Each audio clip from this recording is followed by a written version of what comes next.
नमस्कार, मैं विलास उर्पड़े फिर स्वागत करता हूं आपका आपके अपने web news channel supreme power पर। दोस्तों, हम देश प्रदेश, आपके जिले और आपके क्षेत्र से जुड़ी खबरों को प्रकाशित करते रहते हैं। तो आप हमारी खबरों को देखने के साथ साथ हमारे चैनल से सीधे जुड़ सकते हैं, सिर्फ और सिर्फ इस लाल बटन को दबाकर और हमारे चैनल को सब्सक्राइब कर।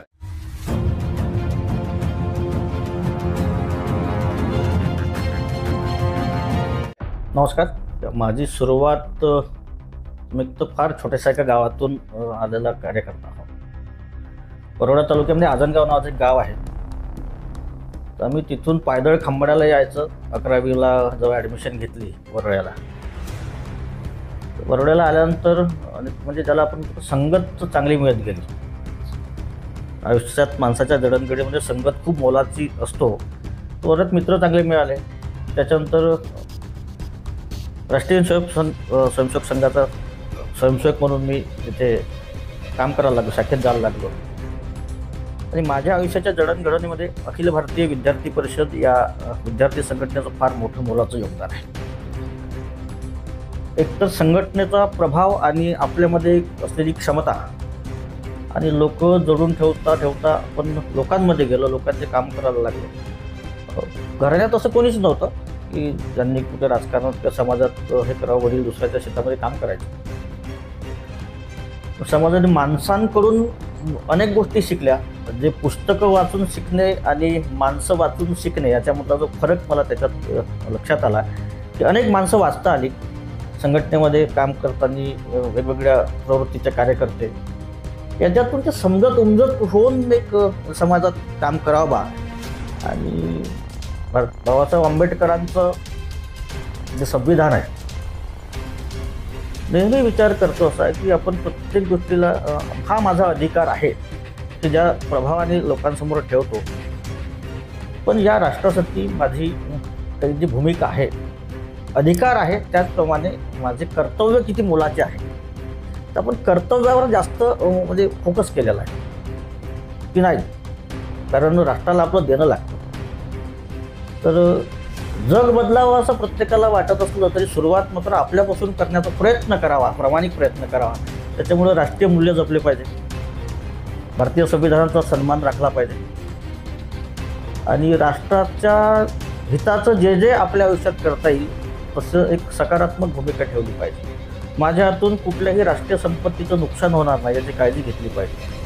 तर अधिकार सांगणारा प्रत्येक जण असेल, पण त्याच्या कर्तव्यावर अंमल करणारे कार्यकर्ते या समाजामध्ये फार आहे। आणि असं हे समाजाभिमुख होता असं सगळं शिकायला मिळालं। असा कुठलाही वारसा वगैरे आपल्याकडे नव्हता।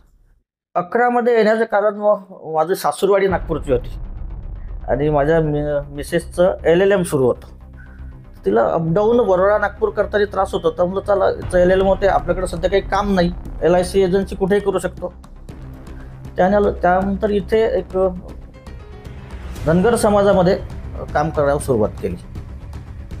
आरक्षणाचे प्रश्न होते, शिक्षणाचे प्रश्न होते, वसतिगृहांचे प्रश्न होते, विद्यार्थ्यांचे अनेक प्रश्न होते। तर ते असं छोट्या छोट्या बैठकातून समाजाला जागृत करण्याचं काम केलं। त्याच्यामध्ये एक धनगर समाज जागृती मंच म्हणून एक संस्था आहे नागपूरमध्ये, त्यांच्यासोबत राहून हे काम करत आलो। हे काम करत असताना माझ्या मातृ संघटना जी होती, ज्याला आपण राष्ट्रीय स्वयंसेवक संघ आणि अखिल भारतीय विद्यार्थी परिषद, इथे वरोड्यात असणे आणि इथे असणे, इथे त्याचा व्याप मोठा आहे। अनेक लोकांच्या संपर्कात येणे, विविध कार्यक्रमामध्ये सहभागी होणे आणि जोडलेला माणूस आपल्यापासून तुटणार नाही याची नेहमी काळजी घेणे। त्याच्यामुळं जो जोडला तो आयुष्याला टिकावा या अपेक्षेने आपण त्याच्याशी नातं ठेवतो। आता जनसंपर्क वाढत गेला। त्याच्यानंतर विद्यार्थी क्षेत्रात काम करत असल्यामुळं संघटनेने असं म्हटलं की यावेळेस भटकळीमुक्त NT या जागेवर नागपूर विद्यापीठाचं सिनेट वामन तुर्केंनी लढावं। पण निवड लढावं म्हणून नाही तर त्यांनी नोंदणी पण करावी। आम्हाला एक सूचना दिली, आम्ही नोंदणी केली। नोंदणी केल्यानंतर म्हणलं की आता तुमची नोंदणी बऱ्यापैकी झाली, आपण लढलं पाहिजे। तर तेव्हा मग सिनेटचं इलेक्शन लढलो, ते जिंकलो। त्याच्यात नागपुरातली एक प्रसिद्ध बँक आहे, समृद्धी कोऑपरेटिव्ह बँक, 4 ब्रँच आहे इथे। आता त्या बँकेच्या अध्यक्षा सौ कांचनताई गडकरी आहे। त्याचा मी 2दा ते पण इलेक्शन लढलो। 17ला एकदा ते जिंकलो. तर परत आणि ते निर्विवाद झालं, म्हणजे त्याला बिनविरोध निवडणूक झाली. आणि मी त्या समृद्धी कॉपरेटिव्ह बँकेला पण संचालक म्हणून सलग आता 7 वर्ष झाली. दुसरी टर्म आहे माझी. विद्यापीठात सेनेटमधून दुसरी टर्म आहे आणि मॅनेजमेंट काउन्सिलर मेंबर जे विद्यापीठाची कॅबिनेट बॉडी असते, तर त्याला पण आता काम करतो. सतत विद्यार्थी केंद्रित कार्यक्रम राबवणे, विद्यार्थ्यांचं हित जोपासणे, एक सिनेट सदस्य म्हणून ते माझं कर्तव्य आहे. आणि माझ्या विद्यापीठाचं नावलौकिक देशातल्या विद्यापीठात व्हावं यासाठी विद्यापीठामध्ये सकारात्मक वातावरण आणि गतिशील शिक्षण व्हावं यासाठी आपण काम करतो इथे. त्याच्यामुळे वरोऱ्यातून नागपुरात आल्यानंतर या सगळ्या गोष्टींना पाय पसरता आले, कारण इथे विस्तार मोठा होता. वरोरा एक छोटंसं होतं, तिथे एक मर्यादा होती आपल्याला. इथे येऊन अनेक लोकांचा संपर्क आला, अनेक लोकांकडून मार्गदर्शन मिळालं आणि चांगलं काम जो करतो त्याच्यासाठी जागा निर्माण होतो, त्यामुळे ते आपण काम करतो. 2017मध्ये पंडित दीनदयाल उपाध्यायजी यांच्या नावाने भारतीय जनता पार्टीने कार्यविस्तार योजना राबवली महाराष्ट्रभर. त्याचा फायदा संघटनेला मोठ्या प्रमाणात झाला. कोणी 1 वर्ष, कोणी 2 वर्ष, कोणी 3 वर्ष असा एका संघटनात्मक काम करण्यासाठी कार्यकर्त्यांनी वेळ दिला. आणि त्या जोरावर संघटन मजबूत झालं तर 19चं इलेक्शन इतक्या ताकदीनं भारतीय जनता पार्टीला जिंकता आलं. आणि राष्ट्राच्या कार्यात एकमेव एकनिष्ठ काम करण्यासाठी जे भारतीय जनता पार्टीचं ध्येय आहे, राष्ट्र हे सर्वतोपरी, ते मी 3 वर्ष माझ्या आयुष्याचे विस्तारक म्हणून दिल्यानंतर ज्या संघटनेसाठी काम केलं त्या संघटनेचं सरकार या देशात काम करतो आहे, त्याचा एक स्वाभाविक आनंद मिळणार आहे मला. मी युवा मोर्चाचा पदाधिकारी असताना, प्रदेशाचा उपाध्यक्ष असताना पूर्व विदर्भाला संपर्क प्रमुख म्हणून होतो. जवळपास 100 मंडळामध्ये मी स्वतः जाऊन बैठकी घेतल्या. 2-2दा गेलो अनेकदा, म्हणजे भंडारा असो, गोंदिया असो, वर्धा असो, गडचिरोली असो, चंद्रपूर असो, नागपूर असो. म्हणजे 2 दिवस जर घरी दिले तर बाकीचे 5 दिवस मात्र पूर्ण वेळ संघटनेसाठी. 2 दिवस यासाठी घरी, का शनिवारी यावं लागलं, मुलगी छोटी होती तर शनिवारी यायचं, सोमवारी सकाळी जायचं. 5 दिवस माझ्यासारख्या अनेक कार्यकर्त्यांनी महाराष्ट्रभर पिंजून काढलं. संघटनात्मक भाजपची भूमिका समजून सांगितली, कार्यकर्ते जोडले आणि पक्षाला ताकद दिली. वर्तमान में तो मैं ऐसा बोलता हूँ कि भाई संगठन ही सबसे बड़ा भगवान है, जिसके साथ संगठन है वो खड़ा है. मागील 1996-97 पासून तसा मी वरोऱ्यामध्ये सक्रिय होतो. सामाजिक म्हणजे विद्यार्थी नेता म्हणून तेव्हा मी सक्रिय होतो. मी तिथे विद्यार्थी परिषदचा नगरमंत्री म्हणून पण काम केलं, युवा मोर्चाचा तालुक्याचा अध्यक्ष, महामंत्री, जिल्ह्यामध्ये सचिव अशा जबाबदाऱ्या पार पाडल्या तिथे. आणि नेहमी लोकांमध्ये राहणारा कार्यकर्ता किंवा लोकांच्या घरी मुक्कामानं राहणारा कार्यकर्ता, कार्यकर्त्यांच्या घरी मुक्कामानं राहणारा कार्यकर्ता, या आपण शुद्ध कार्यकर्ता होतो. म्हणजे काही कार्यकर्त्यांमध्ये काही भाग आहेत, तर एक जमिनीशी जोडून आपण जे काम करतो त्याचा आनंद होतो. एक स्वाभाविक आहे. इतके वर्ष जर मी काम करत असेल, मी वरोऱ्यातून नागपुरात आलो हे माझ्या पोरांचं शिक्षण आणि मिसेसचं, पण माझा LICचा व्यवसाय वरोऱ्यात आहे, माझी शेती आजनगावला आहे. आणि रोज माझं म्हणजे दिवसात, म्हणजे आठवड्यातून 4 दिवस तरी मी वरोऱ्यात असतो. वरोरा भद्रावतीमध्ये वेगवेगळ्या कार्यक्रमाच्या माध्यमातून असेल, सामाजिक काम असेल, विवाह सोहळ्यातले कामं असेल किंवा कुठले उपक्रम राबवत असेल, लोकांच्या कामासाठी आणि लोकांसाठी आपण वरोऱ्यात असतो. तिकीट मिळालं, मिळो न मिळो, तो संघटनेचा भाग आहे. वरोऱ्यामध्ये अनेक वर्षापासून भारतीय जनता पार्टीचा आमदार नव्हता. यावेळेस ज्याच्या नशिबामध्ये तिकीट होतं त्यांना तिकीट मिळालं आणि तिकीट मिळून नशिबाने निवडून आलेला आमदार आहे. संघटनेतल्या सर्व लोकांनी काम केलं म्हणून कोणी जर म्हणत असेल तर मी एकटा निवडून येतो, असं शक्य नाही. आधीच बोललो, संघटन में शक्ती आहे. संघटन पाठीशी असलं की कुठलाही माणूस, म्हणजे कुठलाही चांगला कार्यकर्ता निवडून येऊ शकतो. व्यक्तिगत काही नसतो. त्याच्यामुळे अटलजी गेले म्हणून भाजप संपत नाही, प्रमोदजी गेले म्हणून भाजप संपत नाही, मुंडे साहेब गेले म्हणून भाजप संपत नाही. संघटन आहे. ते संघटन हे त्याला आपण काय म्हणू, त्याला अनंत काळाचं एक आयुष्य असतं, व्यक्तीला मर्यादा असतो. त्याच्यामुळे तिथे काम केलं तर माझा हक्क होता. मी तिकीट मागितलं. तिकीट मागण्यापूर्वी मी निवड जाऊन इथून जाऊन तिकीट नाही मागितलं. मी वर्षानुवर्ष काम केलं आहे. आजही माझा परिचय जेवढा जुना होता तेवढाच आजही आहे. आणि संघटनात्मक अनुभव आहे, प्रशासकीय अनुभव आहे. सिनेटचं इलेक्शन, सिनेट विद्यापीठाचं आपण प्रशासन बघतो, म्हणजे प्रशासकीय अनुभव आहे, संघटनात्मक दीर्घ अनुभव आहे.